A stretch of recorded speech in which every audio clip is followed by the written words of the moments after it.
The best way to prevent a massive heart attack, to prevent atherosclerosis, is to start at step number 1, blocking the buildup of cholesterol, which is a direct result of having too much LDL cholesterol in our bloodstream, which is a direct result of eating 3 things. Number 1, saturated fat, found mostly in meat, dairy, and eggs.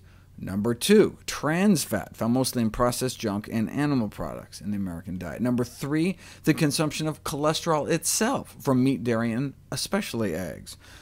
Elevated LDL cholesterol levels is also caused, as we've seen, by the lack of consumption of fiber, found in all whole plant foods. Since we evolved to eat enormous quantities of fiber, when we don't, our LDL ends up much higher than it's supposed to be. Since all plants have fiber, and all animals saturated fat and cholesterol, in general, all whole plant foods tend to lower our risk of dying from our number 1 killer, and all whole animal foods tend to raise our risk. There are, however, processed plant foods that do raise cholesterol, hydrogenated vegetable oil, for example, and processed animal foods that don't, skim milk and egg whites. In animal models, animal proteins alone increase cholesterol.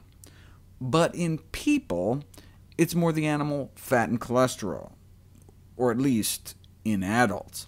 There was a study of 1 to 3-year-olds that found that swapping in wheat protein for milk protein dramatically lowered cholesterol, and then when they went back to milk protein, it rose back up again.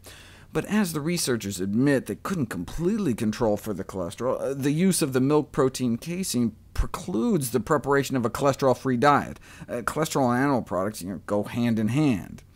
Just as it's hard to create a plant-based diet without some fiber slipping in, even when they try to feed kids on white flour instead of whole wheat.